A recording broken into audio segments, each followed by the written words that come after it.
Bonjour à tous, je suis Cyril Armange, directeur général adjoint de Finance Innovation et j'ai le plaisir de vous accueillir pour ce webinaire vespéral de fin de journée sur les défauts de paiement, sur les atouts contre les défauts de paiement, c'est très important. Pour resituer un petit peu quelques éléments de contexte sur le sujet, rappeler que les délais de paiement et les délais de défaut de paiement ont fortement augmenté compte tenu du contexte sanitaire que nous connaissons. Donc, il y a une véritable augmentation. D'après une étude publiée par le cabinet KPMG en décembre 2020, les délais de paiement et de défaut de paiement sont en moyenne de 3,5 jours supérieurs à ce qu'ils étaient avant la crise. Donc, on passe de 11 jours durant ces 3 dernières années à une moyenne de 14,5 jours aujourd'hui, en fait. Donc, on voit bien que la crise a accentué la tendance des entreprises ces dernières années à avoir recours au crédit pour financer leur trésorerie, grâce au taux d'intérêt très bas que nous connaissions, plutôt que d'aller chercher à générer de la trésorerie via la réduction des délais de paiement. Donc, avant le Covid, on était via des systèmes de crédit pas chers qui permettaient de financer cette trésorerie. Pendant le Covid, on a eu les prêts garantis par l'État, justement, qui ont pris le relais de ce financement de trésorerie. Pour autant, on attend une amélioration de la situation économique, mais qui dit amélioration de cette situation ne dit pas forcément réduction à court terme des retards de paiement. On sait que quand une activité accélère, le besoin en fonds de roulement se retend et régénère un besoin de trésorerie important pour ces entreprises. Or, on constate que certaines entreprises vont devoir répondre aux premières échéances de remboursement des PGE et payer les premiers reports de charges sociales et fiscales. Donc, vous l'avez compris, l'idée, c'est d'aborder un petit peu les solutions qui existent aujourd'hui face à ces situations qui sont anxiogènes, stressantes pour les entreprises et autres entrepreneurs. Du coup, j'ai le plaisir d'accueillir plusieurs experts autour de la table. Jean-Cédric, je te propose de te présenter. Tout à fait. Bonjour à tous. Bonjour Cyril. Donc, je suis Jean-Cédric Bécal, fondateur et CEO de Trading, qui est une plateforme d'évaluation instantanée de la solvabilité des entreprises. Gilles. Oui, bonjour à tous. Gilles Porte. Donc, je suis responsable partenariat développement digital chez Euler Hermès France, donc au sein d'une équipe de transformation dont je m'occupe aujourd'hui à part entière du fait de l'absence pour congé maternité de la responsable, et donc je fais office de CDO sur cette fonction. Jean-Louis, à toi. Oui, Jean-Louis Basquin, donc je suis directeur d'innovation au CIC Nord-Ouest. Et enfin, Ignacio. Oui, bonjour à tous. Donc, Ignacio Sanchez-Mirette. Je suis trésorier, ancien trésorier de Grand Corporate, ETI, et maintenant trésorier des startups. Et je co-anime avec 3 autres personnes une commission au sein de la FTE qui est dédiée au FinTech. Merci à tous. Du coup, Ignacio, on va commencer par toi. Donc, au sein de la FTE, tu disposes d'une vue assez holiste, assez macro, justement, sur cette situation. Quel constat que tu peux dresser et quels sont un petit peu les pain points, les points de douleur, justement, que tu constates au sujet de ces défauts de paiement, de cette sécurisation, justement, de trésorerie aujourd'hui? Bon, c'est vrai, il faut commencer par dire que c'est pas facile de faire l'exercice de généraliser cette année parce que on le sait tous, c'est une année hors norme. Donc, j'ai essayé de parler un peu des constats, de ce qu'on a vu, et c'est un peu par rapport à ce que tu viens de dire. Nous, on a constaté qu'il n'y a pas eu de collapse dans les flux de trésor. Donc, je m'en souviens qu'il y a déjà 1 an, dans les premières semaines de confinement, les trésoriers du CAC 40, ils se sont mis tous d'accord, ou la plupart d'entre eux, pour mettre des actions de paiement anticipé de fournisseurs pour éviter des actions de panique, entre guillemets, non ? Cela voudrait dire peut-être que la réflexion de travailler en commun entre trésoriers et travailler à la façon solidaire, on pourrait dire, ça peut avoir un impact positif pour le fournisseur. Ça, c'est le premier constat. Les deuxièmes, c'est que les plans, comme tu disais tout à l'heure, les plans, le PGE a possibilité à beaucoup de trésoriers de respirer quand il se mettait à faire son plan des prévisions de trésor dans un horizon, parce que c'était tout à fait incertain. Il ne savait pas vraiment si les sources d'encaissement allaient arriver ou pas. Et donc, ça voudrait dire que la sécurité d'avoir un accès aux sources de financement mises en place de manière rapide est toujours clé pour un trésorier. Et finalement, le troisième constat, c'est que avec cette situation qui est prolongée dans le temps, il faut se mettre dans un mode un mode commando avec les projets. Qu'est-ce que ça veut dire en fait plus concrètement? C'est que on sait que les enjeux sont toujours là, donc l'optimisation du cash, l'analyse de la santé financière des contreparties, clients, fournisseurs ou partenaires.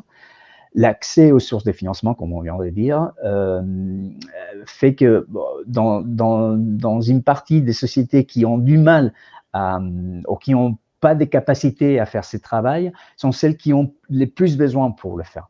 Donc, toutes les solutions du mode SaaS ou qui fonctionnent avec des modes API sécurisés pour se brancher aux ERP comptables, au TMS quand il y en a, à toutes les sources financières, aux assureurs crédit, à tous les outils internes qu'on peut avoir dans ces boîtes, sont les plus pertinents dans les structures qui sont décentralisées aujourd'hui par les home office. D'accord ? Donc, aussi, on constate que la mutualisation des informations par une communauté d'utilisateurs améliore la qualité et lance des alertes sur les impayés, ce qui rassure un peu l'utilisation des plateformes de recouvrement. D'accord ? Et finalement, c'est que l'idée préconçue que les grands corporates contrôlent à 100% leur process d'amélioration du BFR et qu'ils les font d'une façon centralisée et digitale, c'est pas toujours le cas parce qu'il y a beaucoup d'exceptions. Dans la plupart, il y en a des filiales ou des cas où il faut gérer de façon autonome par des raisons concrètes, des façons plus manuelles, et ils peuvent être bien intéressés à intégrer des solutions qui sont capables de s'adapter, de les faire par tranche et s'adapter à chaque dimension et besoin de service. Très bien. Jean-Cédric, dans la continuité des propos d'Ignacio, aujourd'hui, comment, en tant que CEO de trading, tu te positionnes sur ces problématiques? Aujourd'hui, quelle est la valeur ajoutée justement de trading au sein de ces problématiques de défaut de paiement, de délai de paiement? Alors, pour compléter ce que vient de dire Ignacio, je pense d'abord que l'atout principal, on parle de l'atout des entreprises dans la lutte contre les défauts de paiement, c'est d'abord l'information que l'entreprise elle-même détient sur ses clients. Puisque chez Trading, qu'est-ce que nous faisons pour aider les entreprises? C'est que nous organisons la mutualisation des données de facturation des entreprises. C'est-à-dire que nous avons créé un écosystème qui permet aux entreprises de mutualiser leurs informations de facturation de leurs clients pour avoir la bonne information au bon moment pour prendre la bonne décision. La bonne décision sur toute la gestion de leur poste client. Parce qu'aujourd'hui, nous arrivons à faire le lien très rapidement entre le risque client, le défaut de paiement et la trésorerie des entreprises. C'est pour ça que chez Trading, on accompagne l'entreprise sur la base des données mutualisées de la communauté, c'est-à-dire que l'ensemble des membres Trading mutualisent leurs données en connectant leur système comptable, donc nous mutualisons les comportements de paiement des membres Trading. Ça permet d'avoir 3 leviers pour l'entreprise. Le premier, c'est la gestion du risque client et le scoring en temps réel des comportements de paiement des clients. Ça va avoir un effet directement sur le flux de trésorerie de l'entreprise parce qu'on est capable d'anticiper en temps réel les besoins de trésorerie d'une entreprise et de mettre des actions automatisées, notamment sur les relances, sur le recouvrement que nous faisons avec des partenaires. Nous allons en parler tout à l'heure avec les Hermès. Ensuite, on va aller sur la chaîne du poste client, sur la partie transfert de risque, parce qu'aujourd'hui, la trésorerie des entreprises, dans certains cas, doit être sécurisée par des polices dites d'assurance crédit. Et là, avoir la bonne information sur le risque client, sur la solvabilité de son client est importante pour optimiser ses solutions d'assurance crédit. Et enfin, cette même information va permettre de faire quoi? D'anticiper les besoins de financement de l'entreprise, parce qu'on va être capable d'anticiper les situations de découvert de l'entreprise et donc de faire des demandes directement sur la plateforme à des fournisseurs, à des partenaires financeurs, des facteurs. Et ça se passe avec une plateforme simple et ludique qui aujourd'hui permet à des milliers d'entreprises aujourd'hui d'avoir de valoriser leur atout, qui est leur donnée sur leurs propres clients, mutualisés sur une plateforme qui permet d'enrichir leur vision client, leur vision du marché pour anticiper et automatiser des actions de recouvrement, de financement sur la même plateforme. Très bien. Donc, on voit que tu maîtrises ta chaîne de valeur ajoutée autour de 2 piliers, donc celle de la distribution et celle du recouvrement. Donc, aujourd'hui, tu effectues tout ça avec un réseau de partenaires, notamment avec Euler Hermès et CIC. Du coup, Gilles, Jean-Louis et Jean-Cédric, évidemment, pouvez-vous nous dire un petit peu plus sur cette chaîne de valeur et les 2 piliers que sont le recouvrement et la distribution? Alors, je vais commencer pour introduire les propos de mes partenaires. Sur la partie distribution, aujourd'hui, il est très important nous passons avec des partenaires bancaires, et notamment le CIC Nord-Ouest en est un, pour accélérer nos distributions parce que les banques partenaires et nous-mêmes avons des enjeux qui sont de répondre aux besoins des clients de la banque. Aujourd'hui, la plupart des entreprises ont des besoins en termes d'outils de gestion de leur poste client, de gestion de leur trésorerie, d'évaluation de la solvabilité de leurs clients. C'est en ce sens que des partenariats avec des banques partenaires qui nous font confiance comme CIC et Nord-Ouest nous permettent d'être mis en relation, d'être exposés sur les clients de la banque pour répondre à ces enjeux et d'être partenaire de la banque sur ces solutions-là.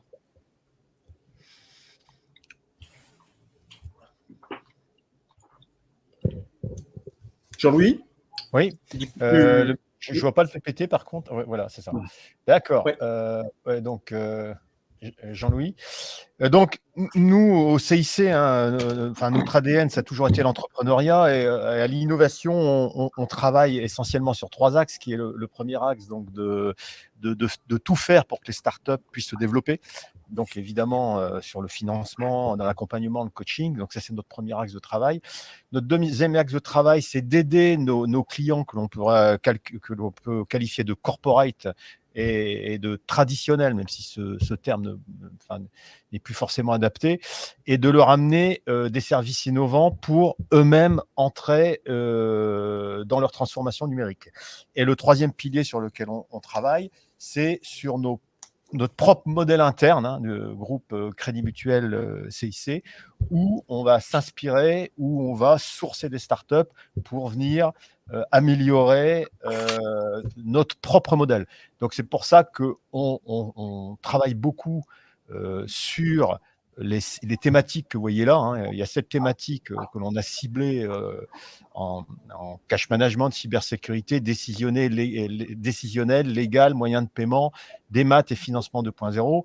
Et avec Tradin, on est à la fois dans le financement, dans le cash management et les moyens de paiement.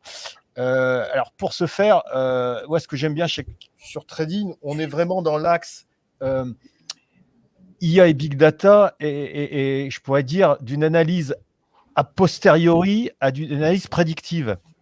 Parce que si je regarde l'état de l'art dans la banque aujourd'hui, sur la gestion du poste client, on est sur une finance d'expertise, sur des datas mortes. Je m'explique. L'intégralité aujourd'hui du risque client se fait par rapport à des bilans qui ont 2 ans, à des données Banque de France qui ont 6 mois, et le tout centralisé sur 1 ou 2 pôles d'expertise. Et donc, on voit bien que le premier mouvement de digitalisation de la profession finance, et notamment sur la gestion du poste client, c'est ce que j'appelle de la finance d'expertise à la finance collaborative. Parce qu'on voit bien que dans la solution de Tradin, on est sur de la data vivante, collaborative, qui n'est plus fournie que par les experts. Et ça, on peut dire aussi, c'est le premier pas vers le deuxième pas qui aura lieu d'ici 10 ou 15 ans, où on entrera dans une finance décentralisée, où là, il n'y aura même plus d'expertise qui viendront réguler la collaboration. On sera carrément en peer-to-peer, mais en direct et sans experts. Mais ça sera dans 10 ou 15 ans via les technologies blockchain et compagnie, mais que je vais pas entamer ici. Donc, ce qui nous a plu dans la solution de Tradin, c'est que effectivement, c'est un pas de plus pour amener à nos clients, on va dire, une manière vivante et up-to-date de gérer leur poste client.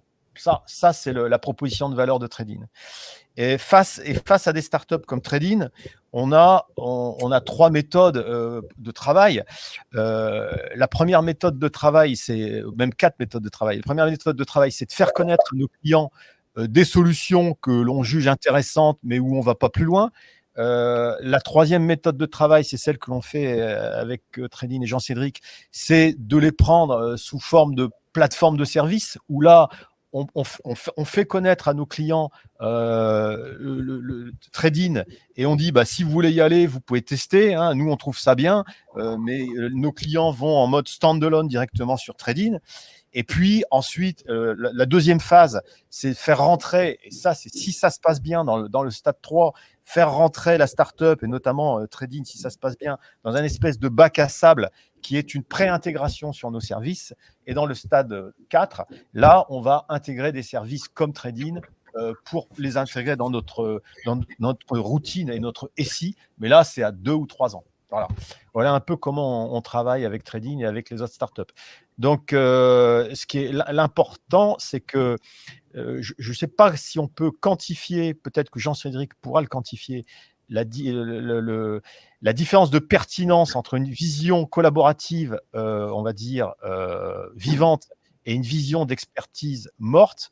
Mais à mon avis, il doit y avoir un gap de 20 à 30% sur la gestion de trésorerie, et en tout cas, au moins de 20 à 30% minimum à vue de nez sur la pertinence et la capacité de recouvrement. Voilà. Très clair. Gilles, tu peux nous en dire un petit peu plus sur cette logique effectivement de collaboration, de Penn Innovation que nous a présenté Jean-Louis? Oui, bien sûr.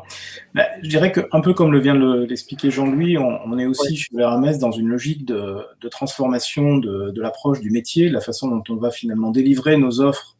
Alors, on est un assureur crédit, donc juste peut-être pour faire un petit focus global, l'assurance crédit, c'est quoi? C'est à la fois faire un travail de prévention sur le risque, donc analyser le risque, et je rejoins totalement sur ce que disait Jean-Louis il y a quelques instants, c'est-à-dire qu'aujourd'hui, on est encore en partie basé sur des données qui sont des données très anciennes, des données bilancielles très statiques. Et de ce côté-là, on travaille beaucoup aussi sur l'acquisition de données beaucoup plus dynamiques, beaucoup plus récentes, sur des comportements de paiement. Et ça, c'est un premier axe où on peut imaginer des collaborations avec des startups qui sont beaucoup plus proches, je dirais, de la réalité de l'économie et des flux quotidiens que nous pouvons l'être en analysant des bilans ou des états financiers qui sont relativement datés. Donc ça, c'est effectivement un premier axe. Donc ça, c'était l'aspect prévention. Deuxième aspect de notre métier, on va y revenir un petit peu plus longuement, c'est le recouvrement de créances. C'est-à-dire quand ça se passe pas bien, finalement, on va intervenir en tant que recouvreur et on va essayer de récupérer l'impayé de la part du client. Et puis le troisième axe, c'est l'indemnisation. On va peut-être un petit peu plus le laisser de côté aujourd'hui pour se focaliser sur la partie justement recouvrement. Pardon. Du coup, qu'est-ce qui est intéressant dans cette approche en partenariat avec Tradin, c'est que nos axes de développement, en fait, sont basés sur l'APIisation et sur la délivrance de solutions via des plateformes. On voit bien aujourd'hui que c'est une tendance de fond de l'économie, y compris dans le B2B, c'est-à-dire que les entreprises, de plus en plus, essayent d'acquérir soit des solutions qui sont des solutions intégrées et qui sont des solutions en mode SaaS, qui vont leur permettre donc d'accéder à ces services de façon très, très simple, très, très fluide, ou éventuellement de passer par des plateformes et d'aller acheter un certain nombre de services. Et l'intérêt de pouvoir travailler avec des startups comme Tradin, c'est à la fois de pouvoir finalement adresser des entreprises qui aujourd'hui n'ont pas forcément des accès très faciles à des solutions, que ce soit donc des solutions de cash management, que ce soit des solutions de recouvrement, que ce soit des solutions d'assurance. Donc ça, c'est vraiment le premier axe qui est très intéressant dans ces approches en co-construction, en partenariat avec des startups. Le deuxième, c'est finalement aussi qu'on va être totalement intégré, presque nativement, je dirais, dans la proposition de valeur qui va être celle de la plateforme. Si on prend l'exemple de Tradin, comme l'expliquait Jean-Cédric, donc c'est à la fois de faire de la prévention collaborative, mais après, une fois que les factures sont sur la plateforme, sont sur le site, si ça se passe pas bien, la possibilité de faire appel à une action de recouvrement externe, comme celle qu'on peut proposer au travers de leur Hermès, c'est quelque chose qui est très fluide, très simple en termes d'expérience utilisateur. Et donc, l'entreprise, finalement, n'a pas besoin de sortir de son univers, elle reste dans son univers de gestion quotidien. Et c'est quelque part le lieu où elle peut gérer l'ensemble de sa chaîne de valeur et l'ensemble de sa gestion du cash, en fait. Et puis, bon, le troisième aspect, c'est après le fait de dire, on est finalement un acteur qui a une expertise reconnue, notamment dans des domaines comme le recouvrement, où on a un vrai savoir-faire reconnu dans ce domaine, et on va en fait travailler avec une start-up qui va nous amener de l'agilité, qui va nous amener cette capacité en fait d'accéder à des segments de marché où aujourd'hui les produits traditionnels ou les approches de distribution traditionnelles ne sont pas toujours efficientes et ne permettent pas toujours de répondre aux attentes des clients. Très bien. Donc on voit bien que la logique d'Open Innovation est claire pour des grands groupes tels que Euler Hermès et tels que CIC. Toi, Jean-Cédric, au-delà effectivement de cette création de valeur, quels sont les avantages pour toi de collaborer avec des structures telles que CIC, Euler Hermès, je viens de le dire. Quelles sont tes nouvelles frontières en fait qui vont se présenter par rapport aux enjeux actuels? On évoquait donc effectivement des piliers qui étaient centré sur la distribution, le recouvrement. Est-ce que tu comptes aborder aussi le financement? Enfin, est-ce que tu peux nous en dire un petit peu plus justement sur ces points-là? Tout à fait. Vous savez, la principale valeur ajoutée, je pense, l'intérêt pour des startups de travailler avec des grands groupes, c'est qu'ils nous permettent aussi d'accéder à un certain nombre de solutions déjà éprouvées. Notamment aujourd'hui, pour être financeur sur le marché, il faut avoir des agréments et des licences bancaires ou d'assureurs que nous n'avons pas, nous, à notre échelle. Donc, d'adresser une partie du marché avec des solutions complémentaires à forte valeur ajoutée. Nous, aujourd'hui, si on regarde la position de valeur trading, nous avons innové sur la capacité à organiser la mutualisation de données des entreprises, à automatiser un certain nombre d'actions sur lesquelles on vient greffer des services à haute valeur ajoutée que sont le recouvrement par l'ARMS qui est reconnu sur le marché pour cette expertise en France et un peu partout, des partenariats avec des banques qui ont des réseaux de distribution parce qu'on sait combien ça coûte de distribuer, d'avoir un réseau commercial. Donc, ces partenaires nous aident à directement avoir l'accès sur les réseaux de distribution que sont ceux de la banque, mais ensuite des solutions de financement parce que nous n'aurions pas eu la capacité de financer les besoins de nos clients.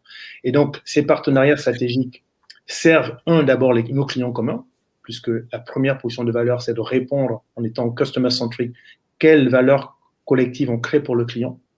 Ensuite, quelle valeur on crée mutuellement les uns pour les autres, puisque Gilles l'a dit et Jean-Louis aussi, c'est que la start-up se nourrit de la grande entreprise et vice-versa, parce qu'on apporte de l'agilité, on apporte de l'innovation, on apporte de l'audace, mais en contrepartie de cela, on prend aussi, on reçoit de l'expertise, du challenge, et aussi, on passe par les process éprouvés d'une grosse entreprise, parce que ça nous permet, nous aussi, de travailler nos processus, d'industrialiser nos processus, en étant en contact d'entreprises qui ont déjà fait leurs preuves et qui ont déjà industrialisé un certain nombre de choses. Donc, pour nous, c'est tout à fait bénéfique et ça nous aide d'aller plus vite et d'être plutôt, on va dire, en bonne position pour répondre au challenge des clients parce qu'on a aussi la garantie d'un partenaire. Puisque là, on a la garantie d'un assureur crédit, on a la garantie d'une banque qui met à côté de nous sa marque. Et donc, ça rassure le client et donc, ça nous aide à aller plus vite et à avoir l'accélération que nous avons aujourd'hui au niveau des clients. Très bien. Gilles, tu partages ce point de vue, du coup Oui, donc, complètement. J'imagine que tu ne coopères pas qu'avec trading, heureusement, mais enfin, voilà, est-ce que tu sens effectivement ce ressenti exprimé par Jean-Cédric sur les points qu'il a évoqués? Oui, complètement. La complémentarité, enfin l'approche d'une startup qui effectivement est plus flexible, qui va être plus agile, c'est à la fois quelque chose qui nous permet, nous, de nous challenger nous-mêmes, c'est-à-dire que ça nous oblige à revisiter un certain nombre de produits qu'on peut délivrer, d'offres qu'on peut construire. Donc, il y a un travail un peu de co-construction, finalement, entre la startup et le corporate. Pardon. Et donc, effectivement, oui, je partage complètement cette approche où finalement, on enrichit mutuellement la chaîne de valeur entre une start-up et un grand groupe quand on travaille ensemble. Et effectivement, on a bien conscience aussi qu'un certain nombre de start-up, quand elles viennent travailler avec l'RRMS ou avec CIC ou avec d'autres grands corporates, vont bénéficier finalement de tous les effets d'agrément, de régulation, de compliance, d'expertise qui a pu être développée, donc de solidité que peut apporter un groupe. Et c'est vrai qu'on peut avoir parfois donné le sentiment qu'on va freiner un petit peu l'envol de la start-up parce qu'on a une vision qui est une vision plus prudentielle, plus sécuritaire, entre guillemets, que ce que fait la start-up. Mais le mariage des deux, en tout cas, est très, très riche et on se nourrit mutuellement, effectivement, de ce que chacun peut amener dans cette collaboration.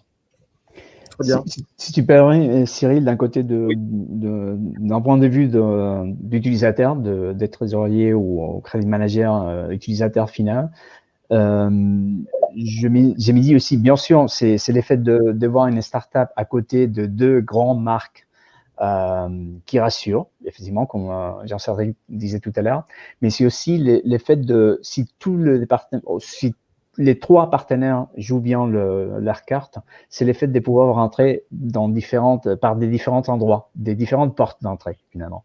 Un utilisateur peut avoir un besoin de dire, je veux couvrir, mais je veux un service de recouvrement, et il se trouve tout à coup que même peut-être pour la taille, pour la typologie des produits qu'il cherche ou la capacité de mettre en place des projets, Gilles lui dit, vous avez intérêt à chercher, à utiliser cette plateforme.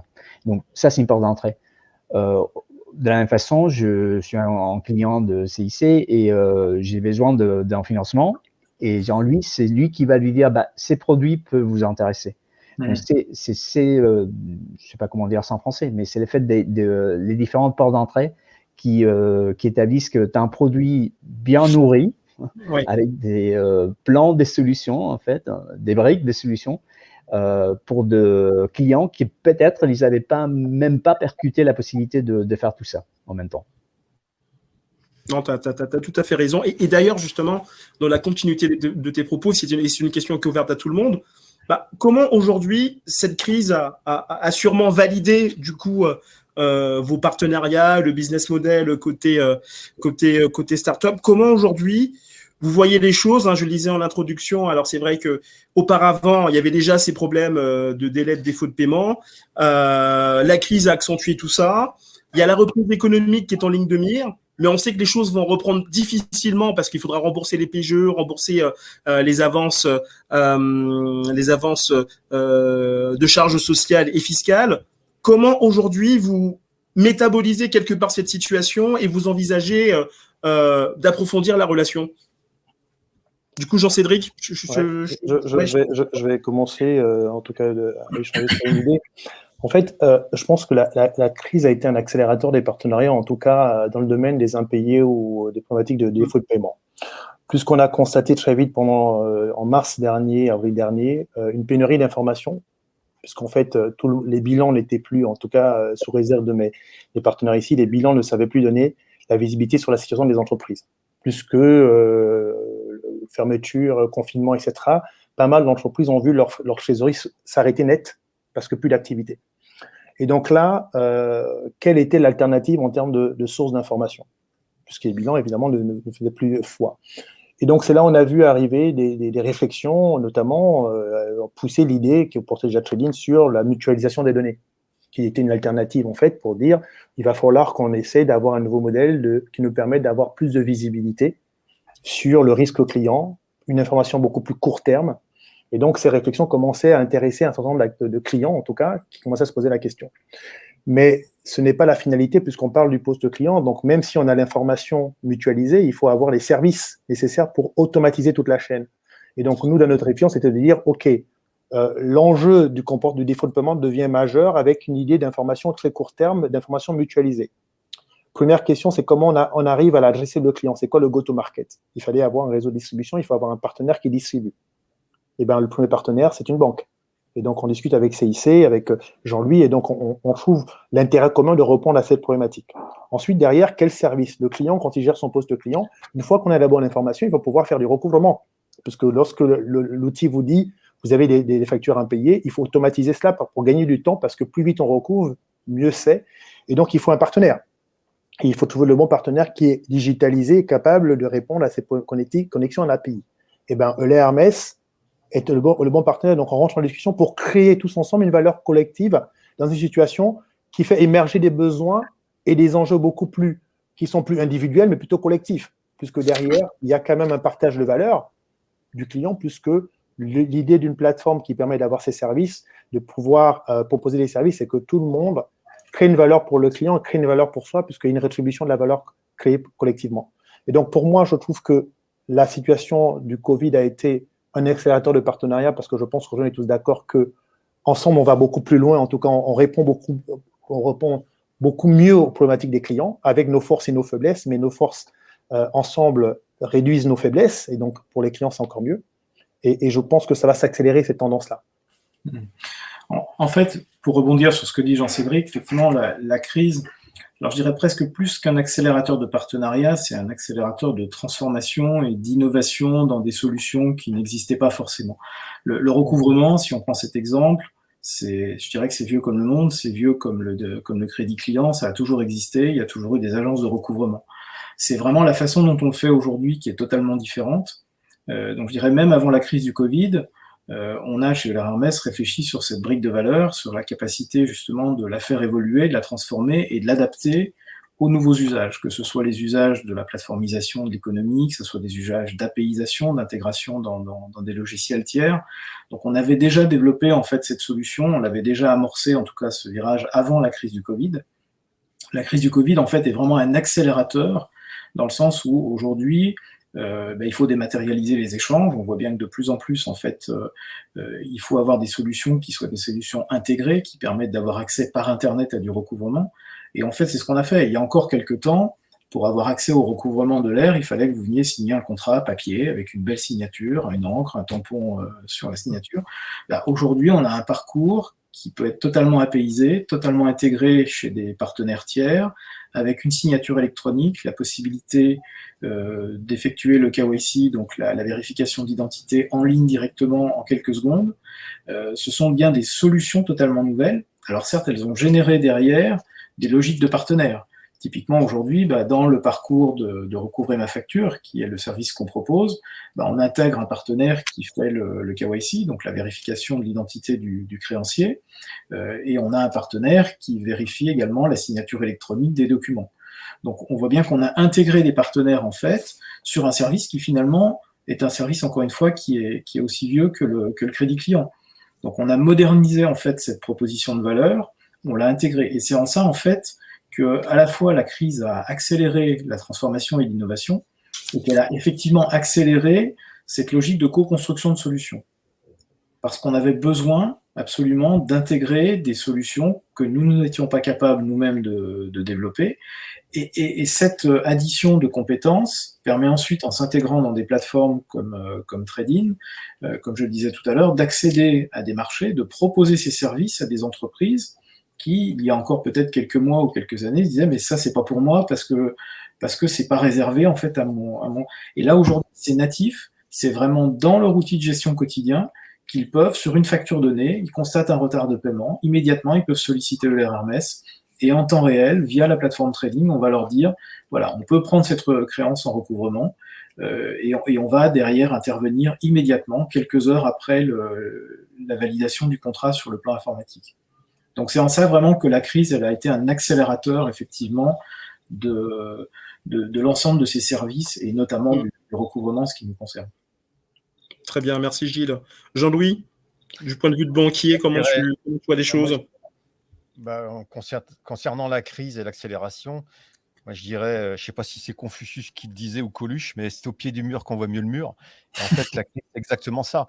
Les grands groupes qui étaient, qui parlaient d'agilité, moi je parlais d'argilité. Les grands groupes qui étaient incapables, non pas intellectuellement, de concevoir un produit comme Tradin. Intellectuellement, dans les grands groupes, il y avait toujours au moins une centaine de personnes qui auraient été capables. Sauf que la structure fait que les grands groupes, en tout cas français, avant le Covid, étaient incapables dans leur agilité de sortir un produit comme Tradin. Et qu'est-ce que le confinement a fait? De toute façon, on a gagné 10 ans sur le digital. On avait 20 ans de retard. Bon, on n'en a plus que 10. Voilà, de retard. On a gagné 10 ans sur le digital parce que c'est une question de survie. Et donc, tout est accéléré. Et du coup, on a dû lever nos propres barrières, nos propres freins, nos propres compliance et compagnie qui auraient dit non s'il n'y avait pas eu le confinement. Voilà. Donc, ce qui veut dire que ça nous a mis au pied du mur et on a été obligé de prendre des décisions d'agilité qu'on n'avait pas l'habitude de prendre. Donc, ça a été aussi très bénéfique pour les grands groupes parce que maintenant, on commence à avoir un début de décision agile. Voilà. Et bon, alors ça, c'est le premier point. Le deuxième point, c'est que nous sommes encore, surtout la finance, dans un domaine centralisé, c'est-à-dire que si Jean-Cédric veut accéder à des clients, quelque part, il n'a pas le choix. Il est obligé de passer par nous. Parce que nous sommes encore dans une organisation centralisée. Mais de moins en moins. De moins en moins. C'est-à-dire qu'aujourd'hui, nous, on a besoin des Jean-Cédric. On a besoin des Jean-Cédric parce que si on voit le step 2, c'est dans 10 ans, c'est même maintenant, à aujourd'hui, il suffit de plugger du crowdsourcing derrière la solution de Jean-Cédric et vous faites le peer-to-peer de la facture jusqu'à la liquidité. Et le tout décentralisé. Ça, c'est ce qui risque de se passer d'ici quelques années. Et donc, Jean-Cédric, c'est le premier step sur le fait de passer du monde d'avant au monde d'après. Hein. Et dans le monde d'après, moi j'en suis convaincu, dans le monde d'après, les logiques seront des logiques décentralisées, y compris dans la gestion du risque, y compris dans le recouvrement. Et c'est pour ça que des grands groupes comme Euler Hermès ou nous-mêmes, on a vraiment intérêt à bosser avec des startups pour survivre. Évidemment, on va survivre 5 ou 10 ans, hein, mais pas forcément 20 ans. Quoi. Et donc, c'est dans ce sens-là que la logique de décentralisation, elle est valable pour tout le monde, pour l'immobilier, pour les œuvres d'art, pour la finance, pour les notaires, pour tout le monde. Oui. Et donc, ça, je veux dire, pour nous, innovation, le Covid, ça a été une aubaine. Je veux dire, avant, on nous prenait pour des fous dangereux. Aujourd'hui, encore un peu, mais moins. On nous demande notre avis. Quoi. Avant, on ne nous demandait pas notre avis, on nous laissait dans d'autres coins délirer. Et maintenant, on nous demande notre avis. Au fait, toi là, qu'est-ce que tu penses de ça quoi parce que c'était un produit comme Jean-Cédric, c'était inenvisageable. Aujourd'hui, c'est envisageable de discuter d'un produit comme Jean-Cédric en disant, nos clients en ont besoin. Quoi. Voilà, c'est à peu près ça. Très bien. Ignacio, de ton point de vue de trésorier, la crise, l'innovation, ça t'inspire quoi ? Changement. Ça, c'est les mots. Mais Jean-Louis l'a très bien dit. Hein. Il y en a un avant et après les Covid. Mais ces webinaires, c'est un bon exemple. Regarde, si tu vois les panélistes, on est tous à la maison. Ou presque. Je ne sais pas si Jean-Louis... Moi, je suis à la maison. Mais quand même, maintenant, on est tous dans le même niveau. Si vous vous rendez compte, petites, moyennes ou grandes entreprises, et start-up, fintech ou associations, on est tous dans le même niveau. Et ça fait que les dialogues, c'est beaucoup plus facile. Les projets se font peut-être un peu difficilement parce que la distance n'aide pas, mais on a un peu moins peur de se lancer sur des sujets comme que peut-être il y a 5 ans, vous n'aurez pas fait. Hermès, CIC, peut-être ils auraient rencontré Jean-Cédric, ils auraient dit écoute, attends, parce que surtout notre compliance ne va pas nous laisser faire. Et si ce que je trouve bien, et on n'a peut-être pas dit sur les produits, c'est l'effet de la communauté. C'est la réputation, la e-réputation de nos clients et nos fournisseurs, c'est importante. Alors il fait un bon travail sur ces côtés-là, mais le fait de pouvoir écouter directement d'Empire, de quelqu'un comme toi, qui dit oui, j'ai été mal ou très bien payé par ses clients, ça aide. Donc, ces types de plateformes sont très utiles aux décideurs et aux corporates. Très bien, très bien. Donc, on a bien vu cet effet d'accélération des partenariats, accélération des transitions, comme Gilles le mentionnait, je pense que c'est important. Du coup, Jean-Cédric, au regard de cette situation actuelle, est-ce que tu as des use cases que tu envisages ? Est-ce que tu as de nouvelles choses que tu vas implémenter dans ta solution au regard de ta technologie ? Comment tu vois les prochaines semaines, les prochains mois côté trading aujourd'hui ? Enfin, attends, on va continuer à accélérer en tout cas la création de valeur pour les entreprises via des partenariats. Donc, on va avoir dans les prochains mois des nouvelles annonces en termes de produits qui vont venir enrichir notre solution, parce que notre idée, c'est vraiment accompagner de manière technologique les entreprises sur la gestion de leur risque client, de leur trésorerie.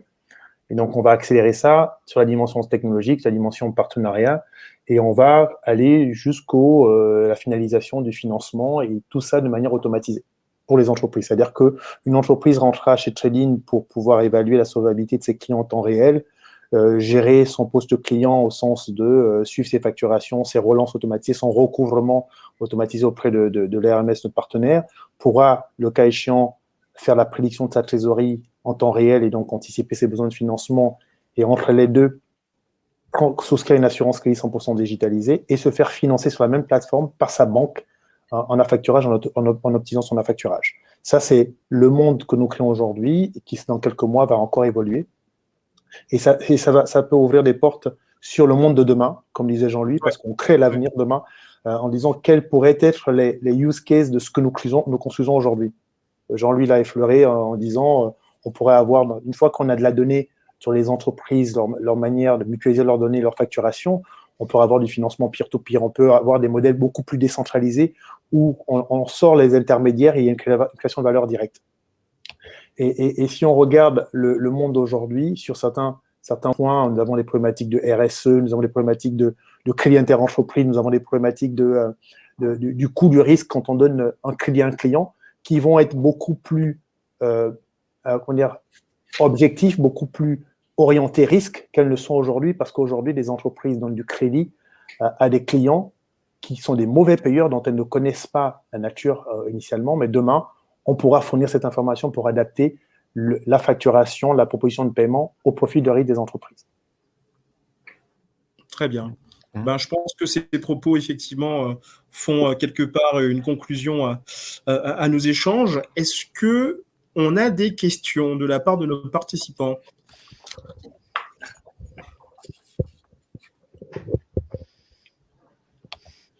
Il y en a en fait sur les. J'ai vu qu'il y avait une question pour savoir si on était en avance ou en retard.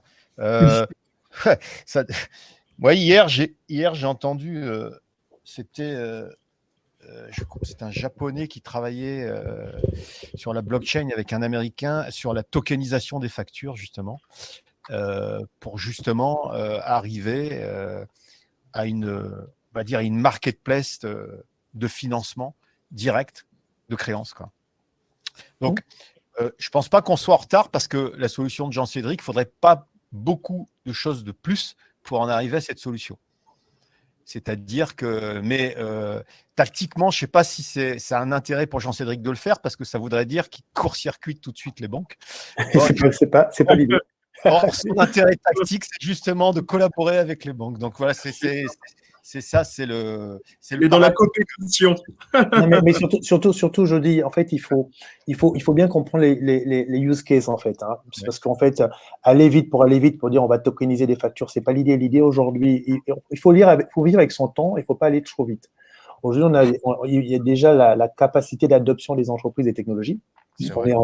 On est à peine entre les accompagner dans la digitalisation. Si on fait le saut quantique tout de suite pour leur proposer la tokenisation de leurs factures, je pense que c'est trop leur demander.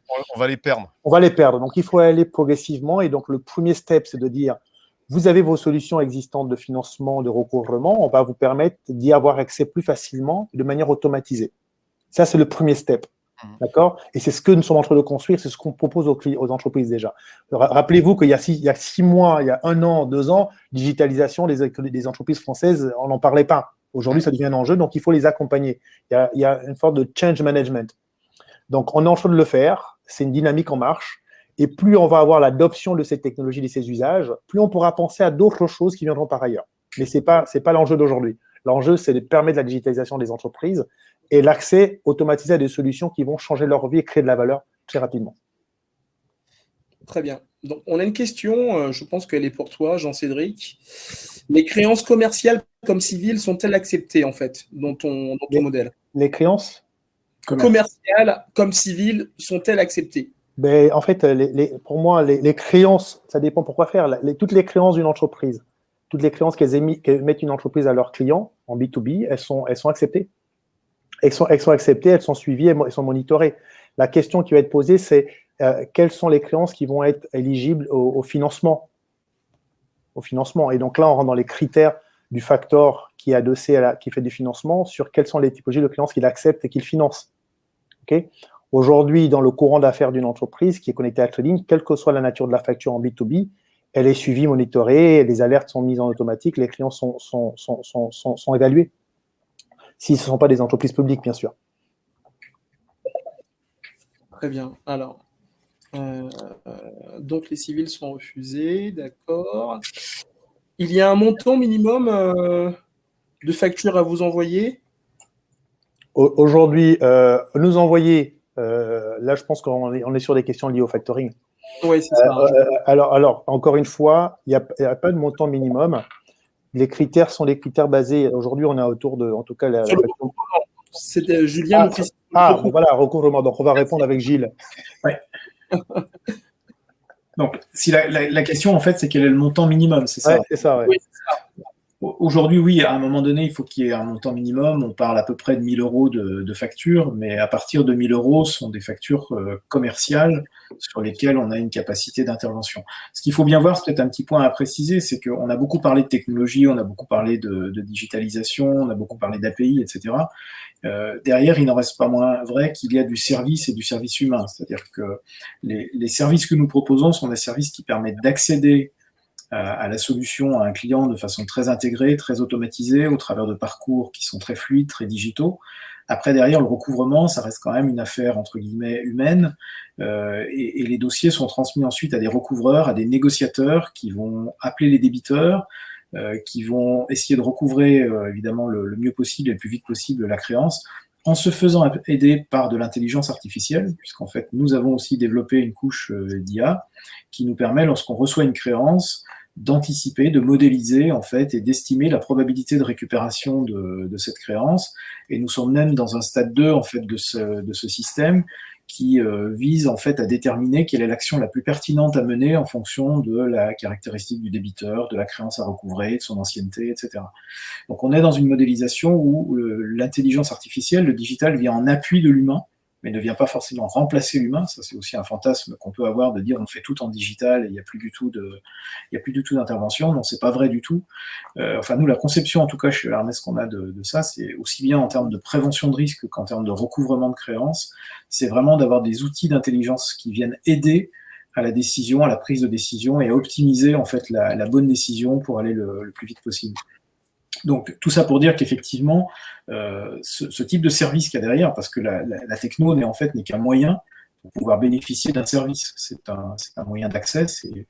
Et derrière, il faut un minimum, effectivement, de niveau de créance pour que cet investissement et cet effort qui va être mené soit intéressant aussi bien pour le client, créancier, que pour le distributeur de la solution, que pour l'Hermès qui va déployer sa solution derrière. Très bien, merci Gilles. On n'a pas d'autres questions. Vous souhaitez rajouter quelque chose avant qu'on puisse conclure Ignacio, il y a une question à l'amiable. Alors, je ne sais pas du tout si c'est une question qui visait aussi le recouvrement. Ah oui, tu as raison. Ouais. Mais effectivement, une question de Julien Vernizo qui posait la... Oui. Donc oui, effectivement, c'est essentiellement du recouvrement amiable, c'est-à-dire que derrière, l'idée n'est pas d'intervenir notamment sur la procédure collective. Donc on va effectuer des démarches, ce que je disais, on a des négociateurs, on a des recouvreurs qui vont contacter le débiteur, qui vont chercher des solutions. Et d'ailleurs, on voit aujourd'hui qu'il y a beaucoup plus de compromis et de facilité d'obtenir une récupération à partir du moment où on va discuter avec le débiteur et on va peut-être même l'aider en fait à trouver la solution.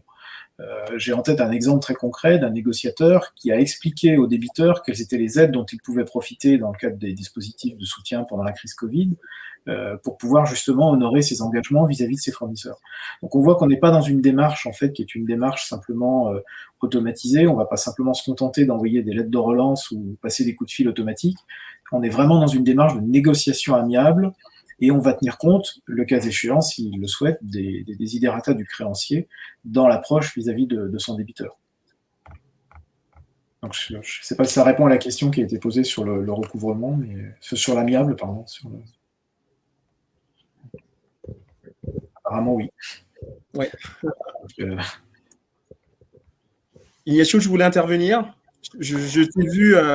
Non, simplement, j'ai vu un commentaire des Thomas Frossard vis-à-vis de ce que Jean-Cédric avait dit par rapport aux entreprises qui poussent un peu les banques à se digitaliser et proposer des solutions digitales. Il a raison. C'est vrai que quand on est une petite boîte, c'est beaucoup plus difficile de faire passer ça auprès de chercher d'affaires qui peut-être connaît pas la solution. C'est pour ça que le rôle de Jean-Louis est très important, de dire on passe l'information à l'interne pour proposer à nos clients ce qui peut être fait comme solution de service auprès des clients des CIC.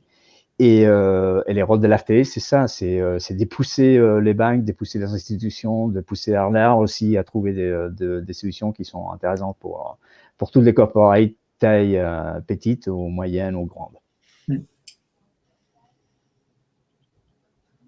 Merci Ignacio. D'autres questions, chers intervenants?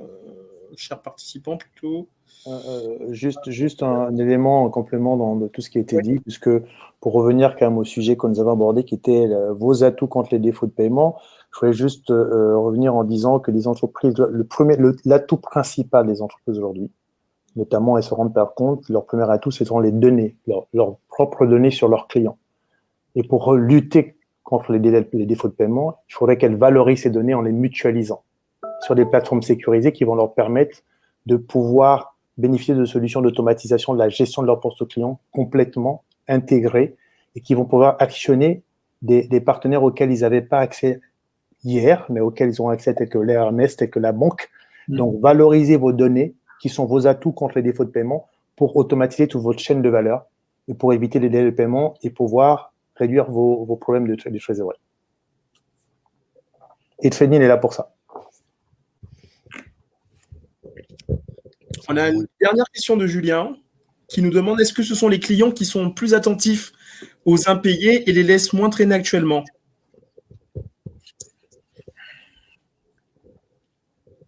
Alors, je comprends. Alors, est-ce que ce sont les clients qui sont plus...